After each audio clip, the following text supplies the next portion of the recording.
This is just an informative session that we want to make sure that the general public realize what we're dealing with.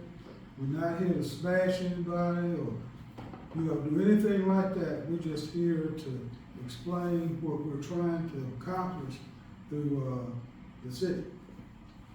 And I'm gonna turn it over today. You got comments? Yeah, and you'll hear this, a couple of times today. We have really good employees. There's no doubt about that, but we've needed for some time, we've known this for some time, that they need support and they need training and they need good management. And so our objective always in public work is to, our mission is to provide, drive growth and development within the city of Meridian so we can take care of our assets. And that's what we want to do. We want to be proactive and take care of our assets. So I'm going to turn it over to Scott Phillips, who's with Waggoner. He's going to do a presentation. And I'm presenting to you what has already been presented to council and to the mayor relative to what we were hired to do. David, next slide.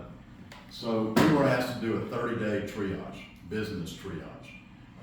It was to go through and look at the utility division, which is made up of, next slide, of water and wastewater.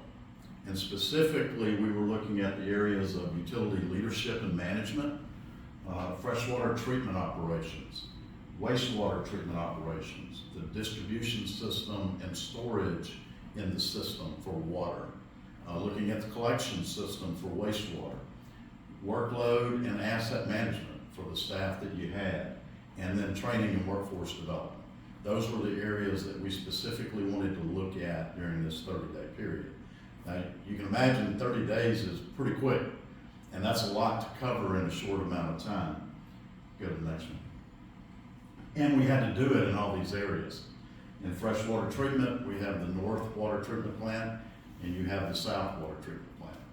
In the water lines maintenance, we have about 470 miles of water distribution piping. And then you have 5 storage tanks that make up about 12 million gallons of storage in the system. And then you have 2 wastewater treatment plants. You have the South Wastewater Treatment Plant down by the airport, and you have the East Wastewater Treatment Plant on the east side of town.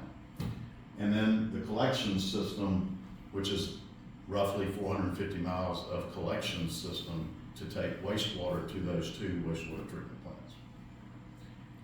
In all of that, you have 54 people working on all of that, on all those assets. And there are 36 unfilled positions at the moment. So what did we find out? Well, what we found out on the water treatment, freshwater treatment side, is Meridian has 2 certified Class B water operators. And you have to have Class B because you use groundwater that has iron and manganese in it. You have limited knowledge of how the North Water Treatment Plant, it's a very different plant than the B Street plant. The B Street plant's much more straightforward, not quite as sophisticated. The North plant is almost a blend between a wastewater plant and a water plant.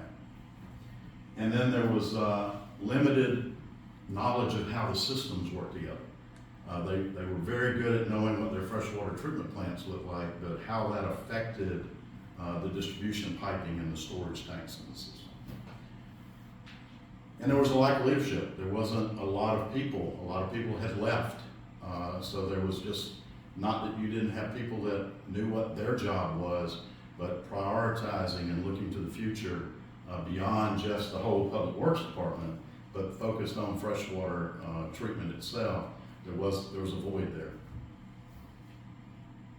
On the south part of the system, which is from about 20th down on the distribution system, there's 1 tank, Mount Barton, 5.5 million gallons of water, so it's a lot of water. It's almost a day of supply for the city, but it can only supply up to about 20th Street. And then if that tank is out of service, we have an issue on the south side of the system. Back for a moment, I just want to point out, this pipe that you see here, the issues that the city's dealing with in water and wastewater they didn't happen in the last 2 years or last 5 years. They've happened over the last decades. This is a water pipe that's supposed to be underground, but because you have so much surface water, Sawashi Creek, all the creeks that go into it, it moves, and as it moves, it eats away the soil, and it ate away the soil on this water pipe. So as that pipe moved and bent, it started leaking around that seal right there.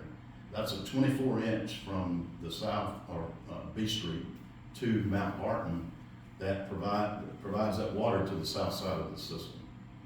So that's out there, but when you have so much to deal with, 472 miles of pipe, and only 54 people, it takes time to get to those things, and if they're not being prioritized, if they're not being put into what's our biggest bang and what's our highest priority to fix, then people are reacting to what's in front of them. And we're, as David said, we're trying very hard to get away from reactive and get to proactive. Personnel, very reactive in their operations and maintenance, and that's almost by necessity. If something goes wrong, they have to go deal with it, and when about the time they get that done, something else may go wrong, they have to go deal with that. Historic leadership vacuum that kind of keeps people from getting developed. They're not being taught and trained and brought up so that succession, that next legacy of people are coming through the system. So we had recommended you need additional operators and technicians, people focused on the freshwater treatment plants. Additional training is required in proper operation and maintenance. Update the civil service exam for operators. That's just something that would make it easier as the state certifies operators for you to be able to bring on new certified operators. And then get a water leader to provide the direction, coaching, and accountability for the team. Next slide. Same thing on B Street. You can kind of see these pictures on the left. This is years of not proactively dealing with the assets, but kind of waiting until something went wrong and then fixing it. We need to get more proactive in how we deal with the assets. The facility itself needs optimizing.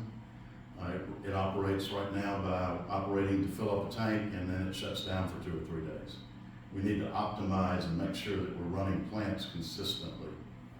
And then there's really no shutdown startup in place.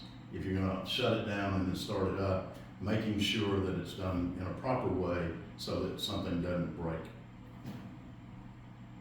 Those were the immediate needs: a maintenance program, optimization plan, hydraulic model, and evaluate those. These are flocculator paddles right here. They rotate, and we've since fixed those in the last 30 days by getting them welded back together so they can operate. David. The north plant is a little more sophisticated beast, and as you can see, this is called a rapid mix. Within the first week of us being brought on, there was a mixer issue, and all that means is there's a paddle in there that keeps the chemicals that you put in to drop the iron out of the water in solution, and they had stopped. That's what these two things are here. Overflowed the rapid mix tank, and the mayor declared an emergency because we needed more than just 2 people to try to fix it. You can see all those yellow safety vests on the right. That's a contractor working to fix that problem. He had about 9 people on site to do it. They got it done in about 3 weeks, and it's back up and running, and the amount of precipitated iron that had fallen out of the water, had filled those pipes up and was up in the rapid mix to about this level. At some point, if it had not been dealt with, it may have shut down the plant. Next. The distribution system is a lot of pipe. There are leaks in those pipes, so for every amount of water you pull out of a well and you treat it and then you put it in the distribution system and it leaks out on the ground, that's just money down the drain, literally. So We believe there's a lot of opportunity to save money by really identifying those, getting a work management system in place, which this side of the utility hasn't had, and use that to start eliminating a lot of those leaks. The city's already started on the recommendation of a hydraulic model, but the valve locate exercise program and implementing a backflow, we've started that. And staying up to date on the inspections, we're now looking at Mount Barton and doing a remote evaluation of that tank because it's so critical to make sure that there are no issues with it. Next.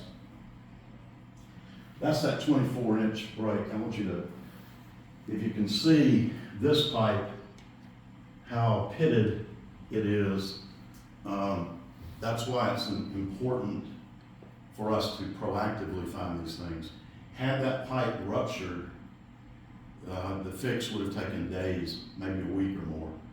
We were able to get the crew out there, find a sleeve that allowed us to clamp it down and get it closed off until we can take the time and plan out a solution.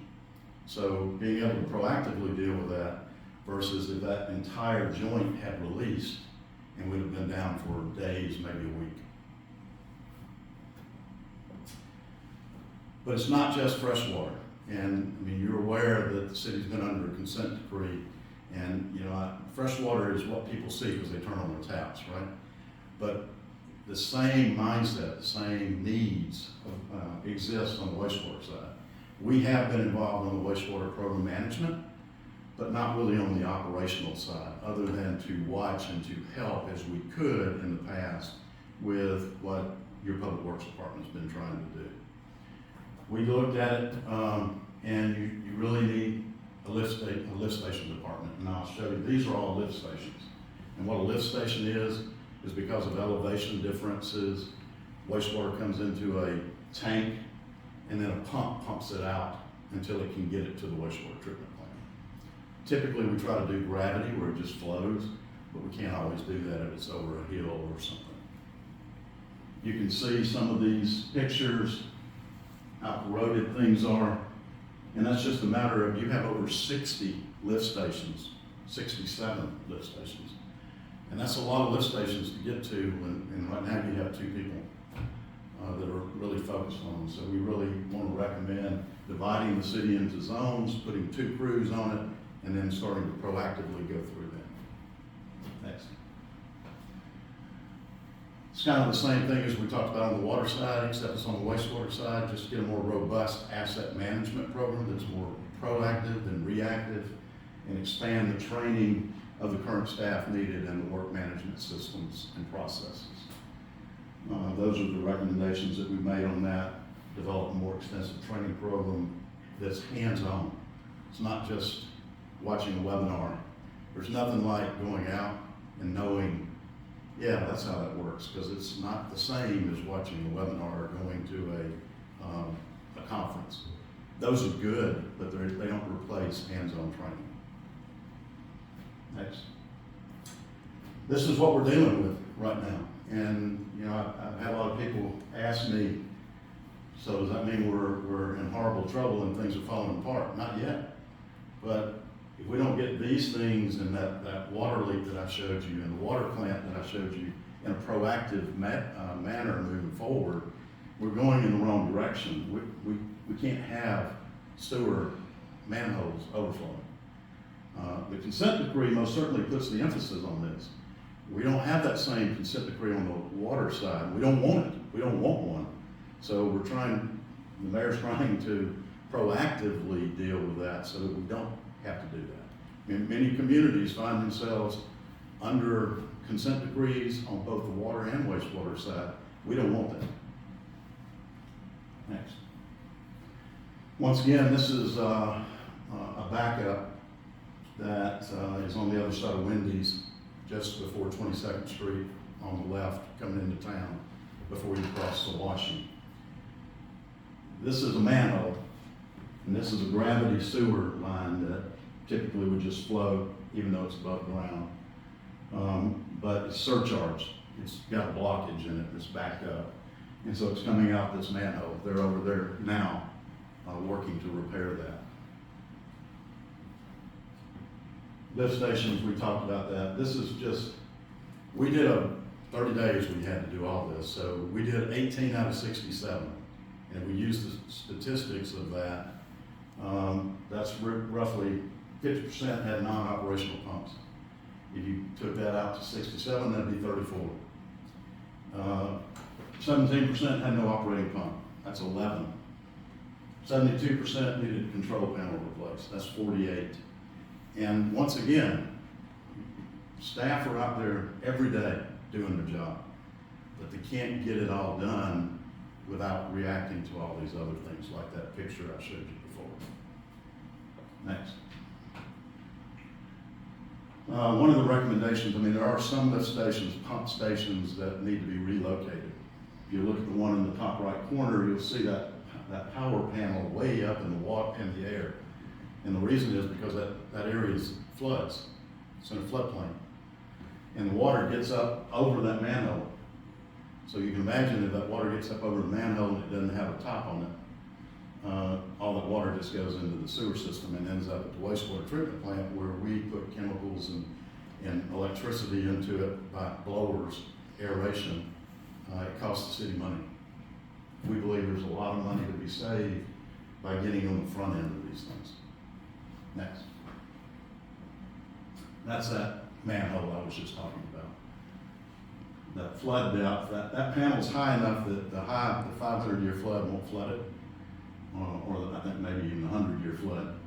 But it most certainly, if it's that high and it doesn't hit the electrical panel, it most certainly goes into the manhole. Next. Some lift stations, the electrical panels need work. And we want to make sure we have training where people do not put their hands in things like that. Electricity is not something to be messed with, but you can tell. We did get somebody replaced this one, but this and even that still need to be replaced. So when these things happen, we want to be proactive and take care of all of the issues, not just the immediate. And the reason that one on the left was probably replaced is it probably wasn't functional when they found the problem. And they had to replace it, so they replaced it. But really, we need to go back and look at those and go, how do we replace all of this in the next year so that we don't have any problems in the future or any safety issues in the future? Go ahead. This is just an overflow manhole for a lift station, so the lift station pump goes out, it goes to that manhole, but you can see it's an old manhole. And because things are growing in it, it's caused a pretty good sized crack. We just need to get it fixed. It's just an observation that we made. And I'm sure on their list, but it's probably way down the list because of all the other things like the other pictures you saw. Next. So these were our findings. Your infrastructure is old. From the late 1800s to the early 1900s, I mean, you had that water treatment plant. That's the original B Street water plant up on the top right. It was steam operated. This is still there today, but the only thing that's used in there is some electrical wiring and plumbing that connects to your system. And we even have leaks in there. But key infrastructure is partially operating or deteriorating to a point that it needs to be replaced. And there are deficiencies in processes.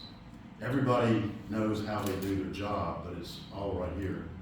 And as people leave, that becomes harder and harder to teach new people coming in how to do those jobs. So we believe you need to get those processes formalized.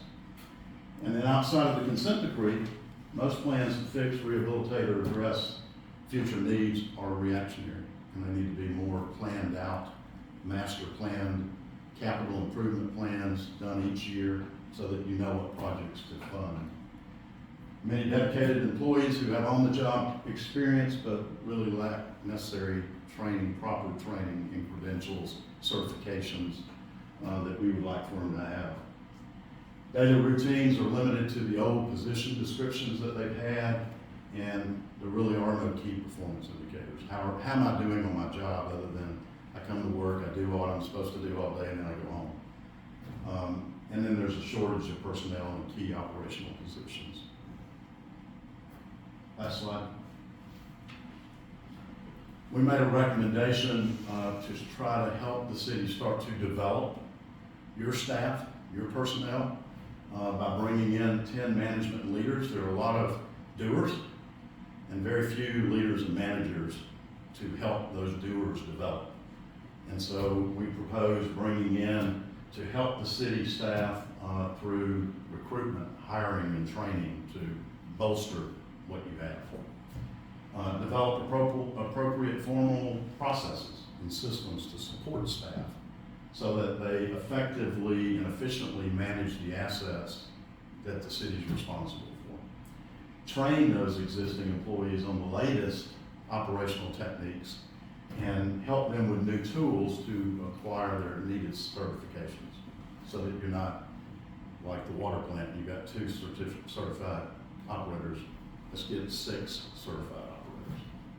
Recruit new employees to fill necessary positions. Come up with a more holistic plan for the system so that employees know what the future needs are and they can start addressing those. And then those inefficiencies that I pointed out where you can save money and potentially even raise some fees to grow, fees as in the sense of pre-treatment fees that are required for wastewater, for example, or new economic development where you can offer water, where you can get some new revenue sources. Don't look just at cost cutting, but look for new revenue sources so that then you can start to reward and recognize your people for that. And then evaluate those to offer those costs associated to your customers. Help them with their level of service. Any questions? No. I'm an engineer, sorry. No, you're good. You answered every question that I had. Thomas? Yeah, this may be more for, excuse me, more for the, Mr. Mayor, Mr. Hodge. I know that there's been, I guess, discussion of the difficulty for cities to compete with the private industry with some of these operators. When you're training these people and bringing in new people, is that going to be something that needs to be examined as part of this, or how are you going to handle that? For sure. You know, one of the things that he's already said, that we've got to train people that we've got in place that so they can take over. You know, that's what we really need to do. I mean, our plan is to make sure that the public has the best water that it can have here.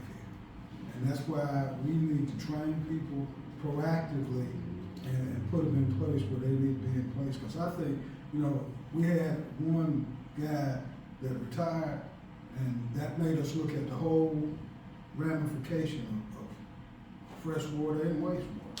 So now we found out there are things that we didn't know. And so now we're trying to be more proactive and planning where we can put people in place that will be able to eventually take over the operations.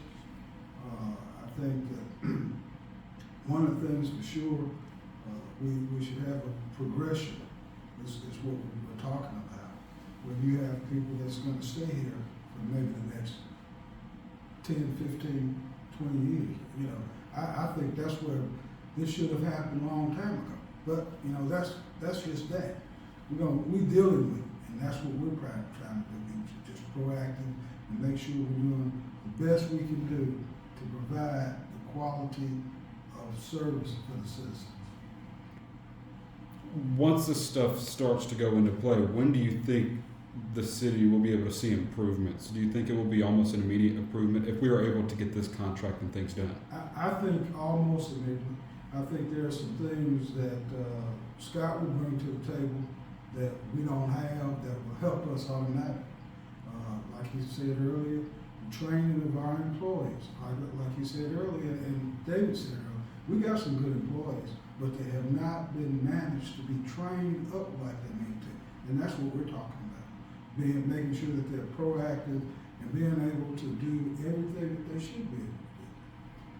So this, y'all, we've talked about this, the contract each month will not go over $150,000. Right. Can we talk about, is that just the employees that are going to be training, or is that including equipment that's going to be replaced? Well, what we talked about is the contract for Waggoner could not exceed 150, just period, and that's about employing people, or not having people come around that are capable to train folks upwardly, and that's important. And just to add, remember I made those comments about processes and on-the-job training, so that's really having people out in the field with them. But it's also putting good processes in place, giving them good tools, and I mean tools in the way of asset management tools, being able to use their iPad and get a location of a leak and get a work order issued and then get that prioritized. So the management side of that. We're not bringing equipment. I mean, you guys have equipment, you have good people that know how to operate that equipment, but we're bringing expertise to help them improve and do more with it proactively. On the slide with the employees that showed, it was 36 vacancies at the moment. Do you anticipate, or do you think that there will need to be any new positions created to meet the city's needs? I think so. I think that, again, we're probably going to be asking the Civil Service Commission to upgrade the qualifications for managers. Because, they get certified through the health department, and that seems like, to me, that would be the most qualified person to serve, and we don't have that in place like it should be. I think you need some positions in training, apprentices, which really don't exist at the moment. But I think what a wonderful way to bring in talent and train them as they go, and then give them a progression through their career. Are y'all seeing maybe any backlash from current employees about this? Do you think that they might not want to further their training, or are they satisfied where they are? Well, I think that what we will see, some may be confused as to what it is that we're trying to do, and they may have some concerns, but I believe that once we start and they see what we're doing, trying to make sure that they're doing what they're supposed to be doing, I think they'll be all right. And also, one of the things that we're gonna do is do some increase in pay. Because I think that, as has been mentioned, there's 36 positions that's unfilled. We need to move that money around and pay people for what they're worth. Privatizing will take our people if we don't pay them. So, that's reality. If we don't nurture them and pay them like they should be paid, the private industry is gonna come in and take everybody that they can take.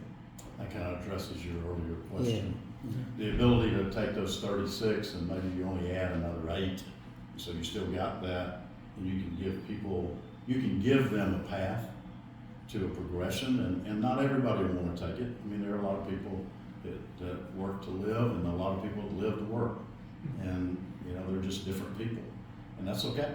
But to give them the opportunity to be able to move up in a career and stay with the city as long as they want to, to me, that's the goal for the city. And it's just not in freshwater or utilities. I think we need to be looking at raising the salaries of all our city employees. We've done a salary study, a position study, and I would propose that the council embraces this study and increase pay for everybody. Because I think if you look nationwide, everybody, regardless of where you are, whether it's McDonald's, whether it's Burger King, everybody has a problem keeping employees. And they're paying a lot more. I was thinking the other day, I went by one of those fast food places and they're paying $14 an hour. So that's a pretty good salary. So we need to start thinking about being proactive and paying our employees like they need to be paid. What is the current salary rate for a minimum wage employee with the city? Probably somewhere in the neighborhood of what? $12 an hour, or Yeah. 13, but obviously we've been raising that more than $15 an hour, trying to do that, but that's the maintenance worker level, the entry level position. Two things I'd like to say, if I may. Just again, you see any city that's growing, that's thriving, is going to provide exceptional infrastructure services. You know, that's the basis of what we, again, are trying to do is provide growth and development for the city of Meridian, and we have to provide exceptional infrastructure services to make that happen. And then number two, there is a trend, and you can just look around and not look very far, but cities all around us who are fully privatizing their utilities. That's not what we're talking about here. You know, we're talking about a public-private partnership for the city right now. And so we're going to give it our best effort to try to do what we can to be proactive, get in that, when he talks about processes and systems and people, where we can keep it in-house if at all possible. Speaking of partnerships, you know, we're very lucky here to have a lot of workforce training opportunities. Is there any opportunities in the area that would be helpful, I guess, feed into this? That Yes, you've identified? and we've actually met with some of those to talk about the ability to partner and put together some workforce. And the first thing they told us was, as the city really needs to get their compensation model in place, because the worst thing that can happen is that we partner. They do all this training and get people up, and then somebody else takes them away from us because they hire them away at a better salary. But yes, we've started those processes. You've got some tremendous training and workforce development groups around here. We're going to do as much as we can here. That's all I've got. Thank y'all for coming out. Appreciate you. Appreciate you guys. If you want some real life footage, go out by the Wendy's and. Now, is that what you were talking about? Is that the 39